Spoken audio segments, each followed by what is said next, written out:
Lisa with the second card in our series of using watercolors with our regular paper crafting supplies.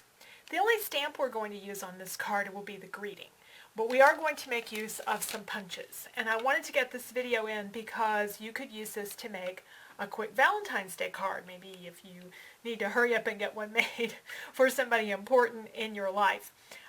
You can use this technique with a lot of other punches as well. The simpler the punch, though, the better. The more intricate it is, the harder it's going to be to punch because you're going to be using watercolor paper. Now, I did some cards like this for my Valentine card, and I actually used this Canson paper, which is really inexpensive watercolor paper. It is 140-pound paper, but it works great for this kind of technique. You don't need anything really fancy. I'm going to stick with the Strathmore, though, since that's what we've been using in this video and will continue to use in the other videos for watercolor paper. And I have my water and my watercolor set, a larger brush is size 8, and I have a small brush that happens to be a 2. It really does not matter. And it really doesn't even have to be round brushes for this. You could use any of your flat brushes. You're just applying color to paper and letting it dry and just having fun with it. So I'm going to stick with the Valentine theme and choose some Valentine-y colors, but I'm probably going to mix a little bit of other stuff in here besides just reds.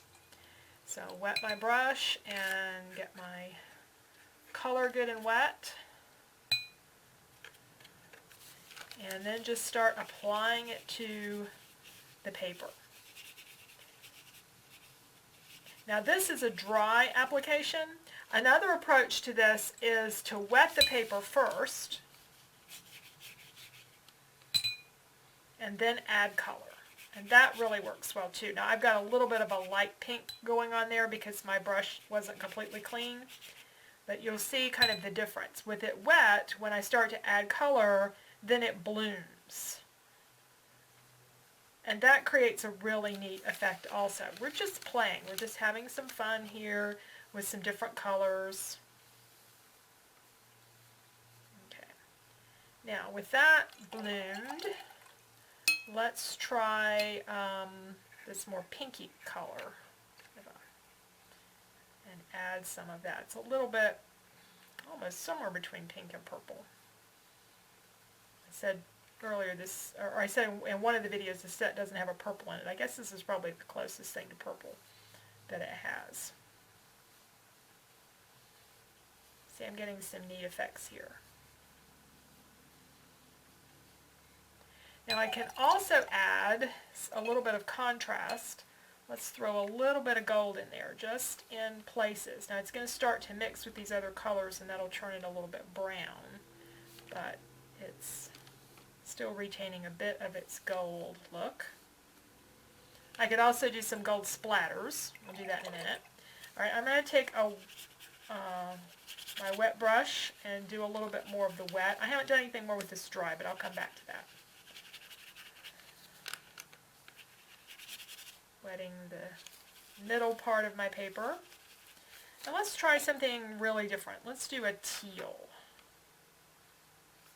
Just to have something unusual here. I don't want to get too many different colors for my hearts.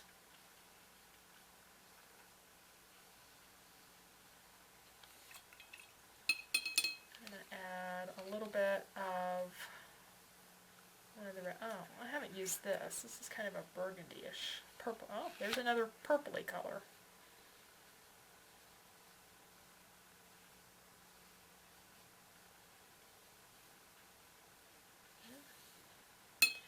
Now this is where I can start to add some color in here, but you see how this first part had already dried, so when I add this, I kind of actually have to go over it to really get the color to show. Just experimenting with lots of different techniques. Let's see what else we got. I want to get kind of a peach color, and I don't have a good peach, so I'm going to pick out an orange.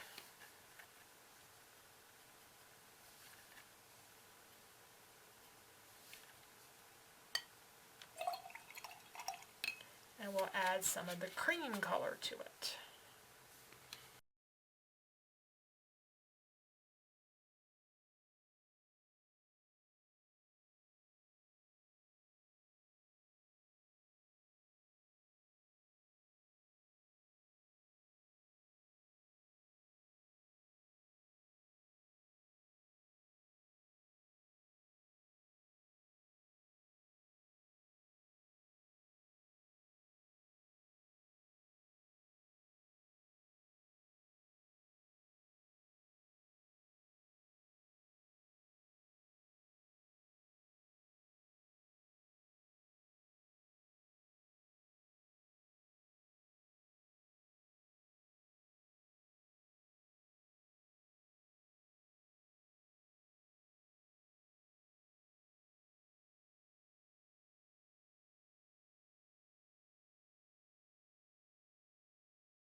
And now for some more fun with our paper. This is completely dry. It's warped a little bit, but that's okay. We're going to be punching it out. Now, I could just go along with my punch and just see what I get, or I can flip the punch over and take a little bit of the mystery out of it and kind of pick my spots for where I want to punch. There's a pretty one. Now, it's going to be hard to punch because it's watercolor paper, but I don't have the strongest hands in the world, so you can see that it can be done quite pretty easily. As long as it's a punch that doesn't have a lot of edges to it. We're going to try the flower punch here in the middle. So there's a couple of really pretty ones. Let's get something with some blue in it. Maybe a mix of colors. Let's see. Let's try that.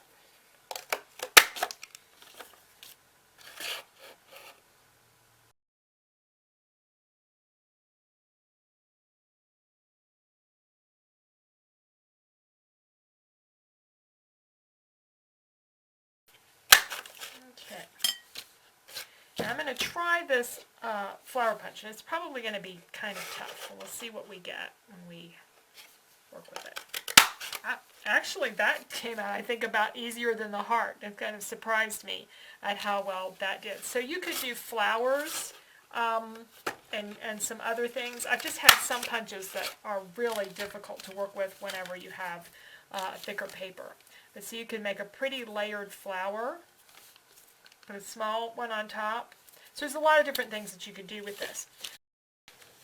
Okay, so I have all my punched out hearts, a piece of white thick cardstock that I've gone ahead and folded into regular 4 1/4 by 5 1/2 inch card. This is from Stamping Up, and you can stamp directly on this, and it has the same texture as their regular cardstock, but they're thick, and I really like it. But I'm not going to be stamping on it other than the greeting.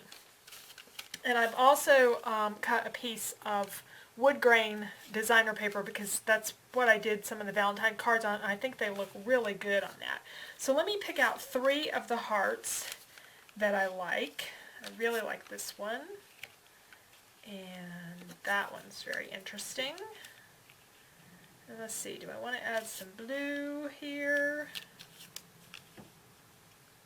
That's kind of cool to add a little bit of blue, or just stick with the peaches.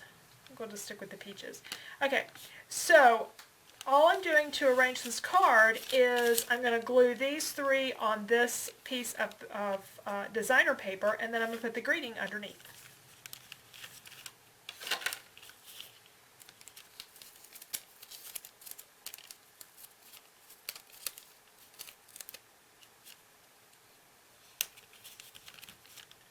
Okay. And I found this cute greeting called Sending Warm Fuzzies, which I think I'm going to do instead of Valentine's Day because it could be, just a kind of a pick-me-up card. And I've got a couple of different ink options here. I think I'm going to do the Distress Oxide. Let's see what that would look like.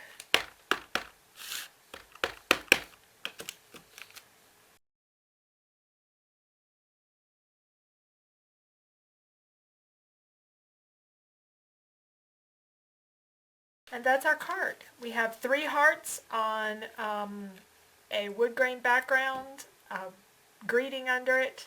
It's simple but effective, and it's got these beautiful colors in it. And of course you could put a greeting on the inside, or add another little heart if you wanted to on the inside, or just decorate the envelope however you wanted to do it, but it makes a really nice card, and it doesn't take a lot of time.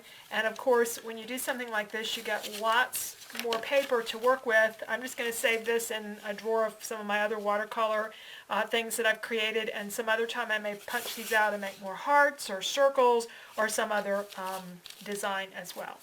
So thanks for joining me today for this watercolor technique card. There are more videos coming along with more techniques using watercolors and some of your regular paper crafting supplies. So I hope you will stay tuned for those.